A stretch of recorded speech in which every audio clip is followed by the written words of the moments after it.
The reenactments and commentary in this program may contain frank talk of a sexual nature. Viewer discretion is advised.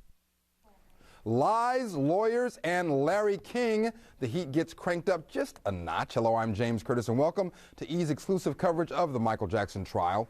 When he arrived, the King of Pop flashed a peace sign to some anti-war protesters, and that was just before or as he entered the courthouse to hear yet another day of testimony, and testimony in a trial that certainly will, no matter what the outcome, change his life. On the stand, Larry Feldman. Now, he's the lawyer. You've heard that name often. He brokered the reported multi-million-dollar settlement against Michael Jackson back in 1993 for another young accuser. Under questioning by the district attorney, Tom Sneddon, Feldman tells the jury about his earlier client. Here's what the jury heard according to the courtroom transcripts. Let's turn to a specific case if we can, and I'd like to focus your attention to the year 1993 and 94 if we can. Are you familiar with a then young boy by the name of Jordan? I am. And how did you become involved? By the way, did you know when you first met Jordan, do you recall how old he was? He was 13, as I recall. And as a result of the interviews and what other actions you also took, did you eventually end up filing a lawsuit against the defendant in this case, Michael Jackson? I did. On behalf of Jordan? I did file a lawsuit. And with regard to the causes of action, what was the nature of the causes of action alleged against the defendant, Mr. Jackson? The sexual molestation of Jordy.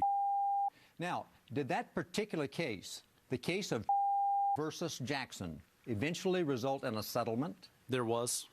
And now, as a result of that first conversation with family, did you decide to take a form of a course of action of any kind? Well, sure, of some kind. All right. I mean, what would you categorize in terms of the way you handle cases as the process that you felt was going on at this point? The process that I follow in my law office at all times is people come in, they tell the factual story. We then, depends on the case, but generally speaking, we then will do research, legal research, especially in a case like this, to see and try to understand what the law is. And because of the nature of the potential defendants at that time, which was ABC, this Martin Bashir, whatever his company was called, it involved Michael Jackson. We were going to make sure we knew what we were doing before we started. And so after we sort of heard this version of the facts, of some facts anyway, that's the next step that we did. And after speaking with the family, Feldman suggests that they meet with clinical psychologist Dr. Stan Katz. Now, you remember you heard his testimony last week. Here's what happened next. And as a result of those conversations with Dr. Katz, did you decide on a further course of conduct that you felt needed to be done? Objection, leading. Overruled. Yes. You may answer. What did you do? I then believed that Dr. Katz believed he had a report, and I then went to the head of... Objection, move to strike, hearsay. His belief is stricken. The question is, what did you do? I went to the head of the Department of Children's Services, Los Angeles County, a fellow by the name of David Saunders, who was the head of the Department of Children and Family Services. And was this the purpose for the three of you going down to the L.A. department? The purpose was for him to report, but he could have done it on a hotline like was done in '93. This time it was to have it guaranteed it was never going to leak out to the press. Okay. Now, as a result of this conversation, were you directed to another agency? Well, he directed me into a room with two people. That's where he directed me. You had a conversation with those people? I had a conversation with those people. And as a result of that conversation, were you directed to another agency? Let me put it this way. Did they take the report? They didn't take the report, and they didn't direct us to another agency. Now, that seems to be instructive. Hello, everybody. Good to see you after the nice long weekend that we had. Not extraordinarily long, but at any rate, Howard, the idea that, let's deal with something very, very preliminary. Howard, the idea of attorneys testifying in trials. This is the second attorney in this case. That's not a very ordinary occurrence, especially in a criminal trial, is it? No, I think it's very unusual. To me, it's clear that Mr. Feldman does not want to be there, does not think he should be there. As I've said before, I believe the judge erred in allowing this testimony in. Ricky, why is he there? Well, he's there because one of the defense lines of attack is that this is all about getting money. And the way the defense says it's about getting money is that of all the lawyers in all the world to be the repository of this family, it's Larry Feldman who had the first case against Michael Jackson in '93. I'm sorry, he's also there to get in the settlement. The judge ruled that the settlement can come into evidence, not the amount, but the fact of the settlement itself, and Larry Feldman brokered that deal, and so he's there to get that in as well. But he's subpoenaed by the district attorney's office.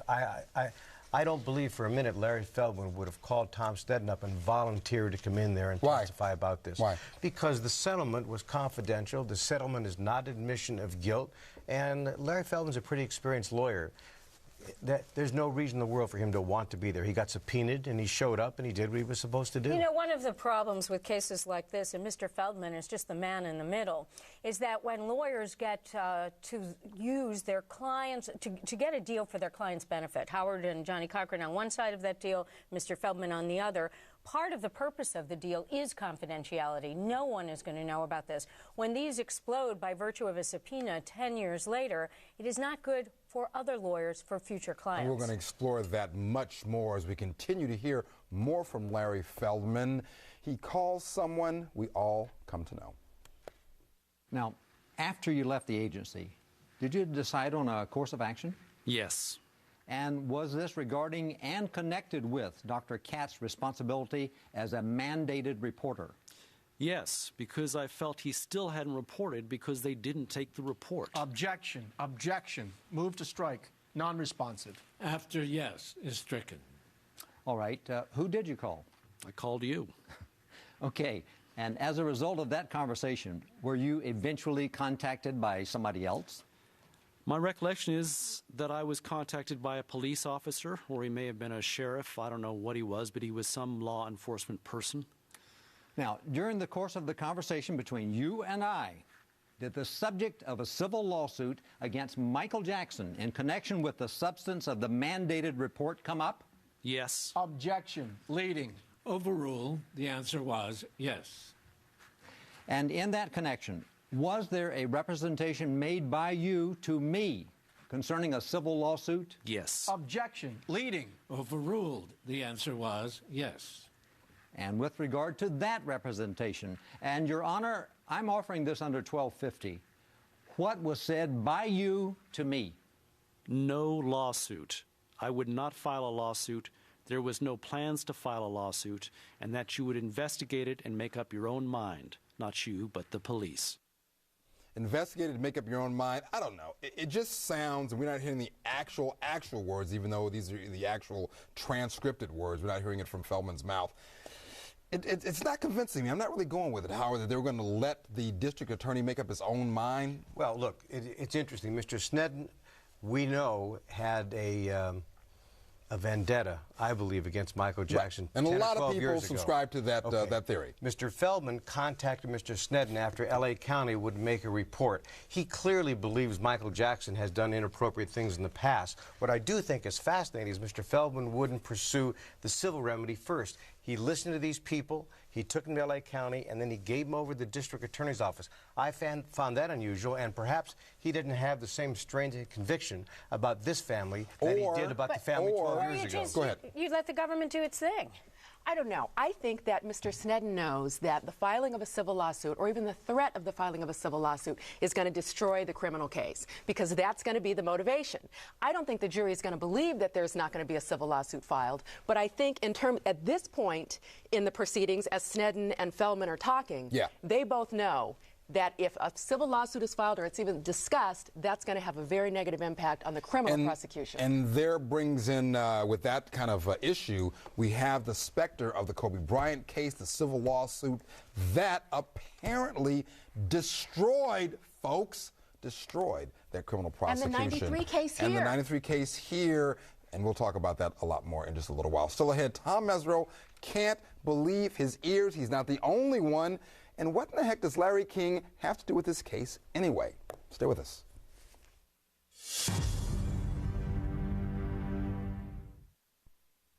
The reenactments and commentary in this program may contain frank talk of a sexual nature. Viewer discretion is advised. Welcome back. You've got to be kidding me. No, that's not just me getting excited yet again. I do that a lot, don't I? Well, it seems that that's also Tom Mesereau's reaction to testimony about not suing Michael Jackson civilly. Here's what the jurors heard according to the courtroom transcripts.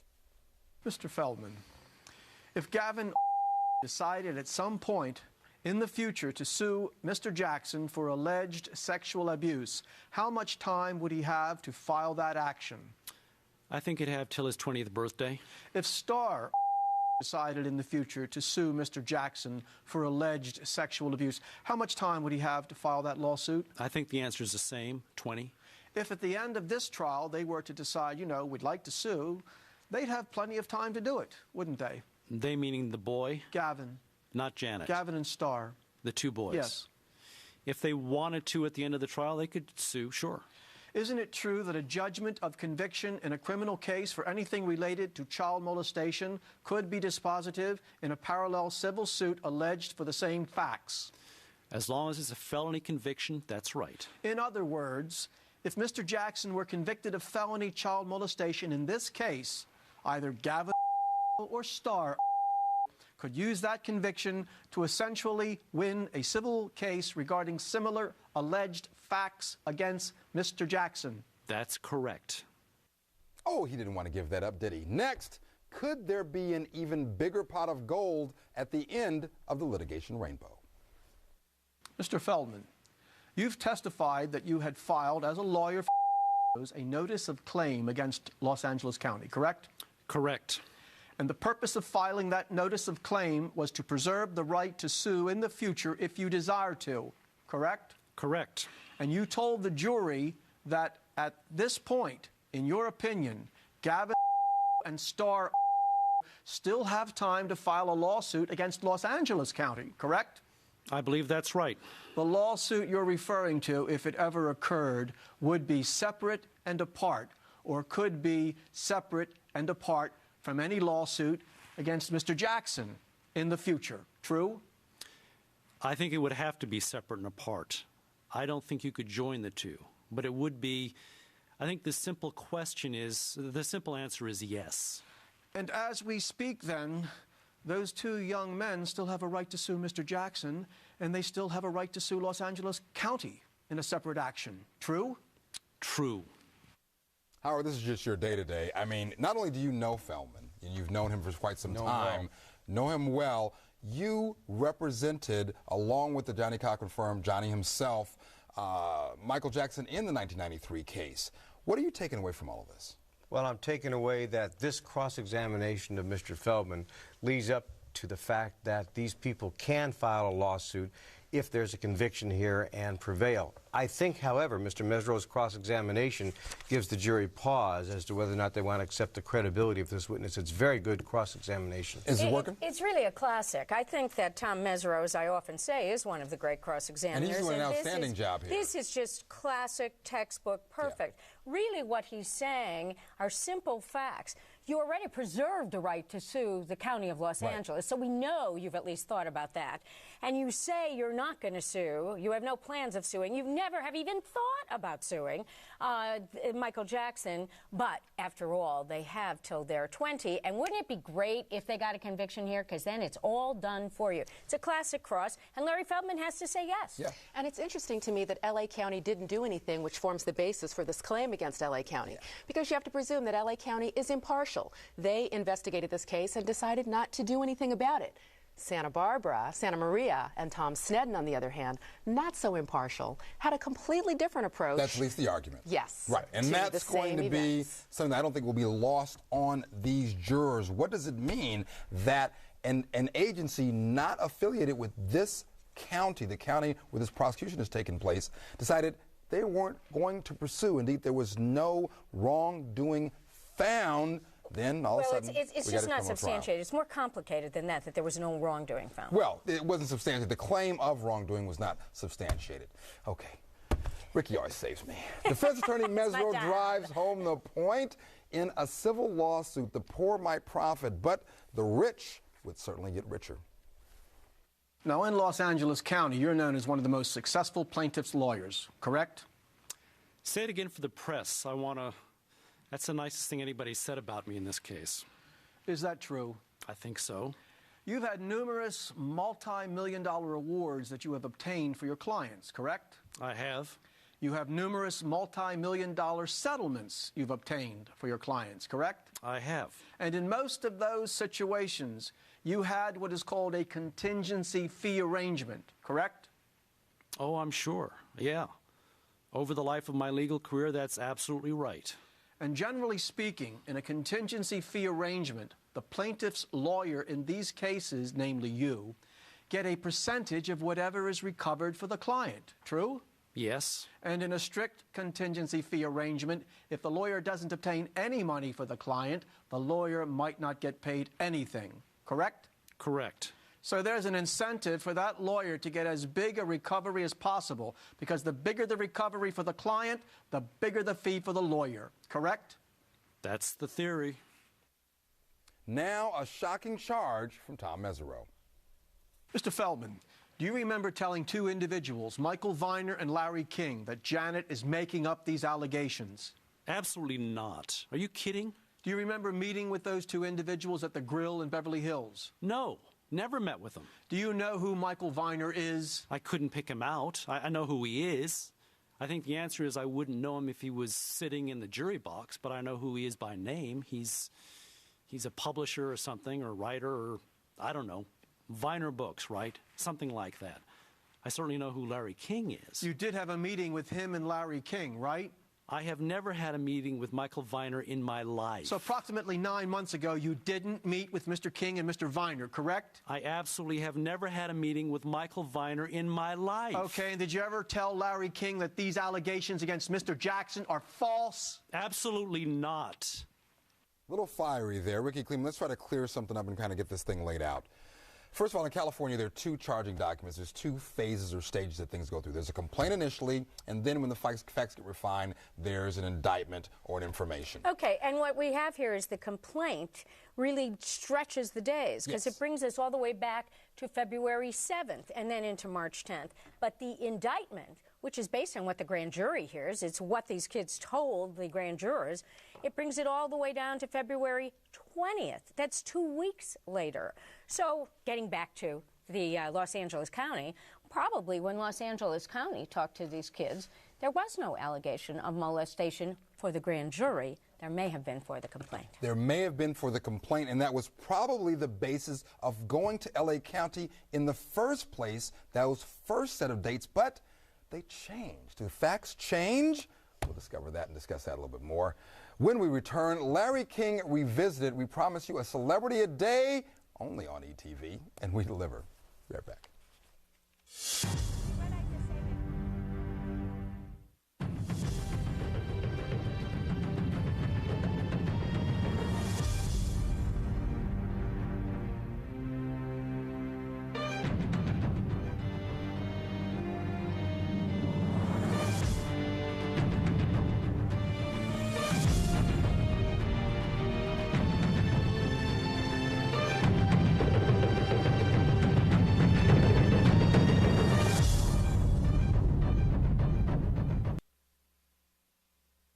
The reenactments and commentary in this program may contain frank talk of a sexual nature. Viewer discretion is advised.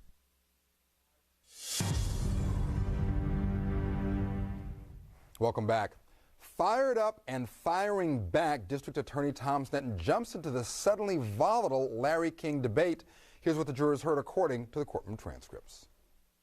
Now, you were asked by, just before Mr. Mesereau finished his examination, about a purported conversation between you and Mr. King and Mr. Viner, or Viner?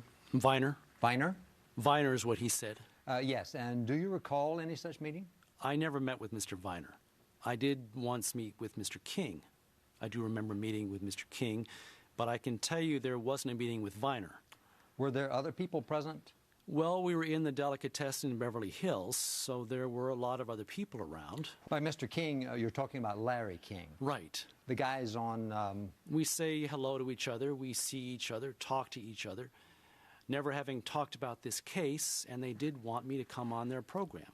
I mean, I do remember them talking to me about that. But I can tell you that I didn't tell them, and I didn't tell anybody else, anything about what anybody tells me, because it is absolutely privileged, and it would be absolutely improper. If anybody says that, that person is lying. Can't make it any clearer than that.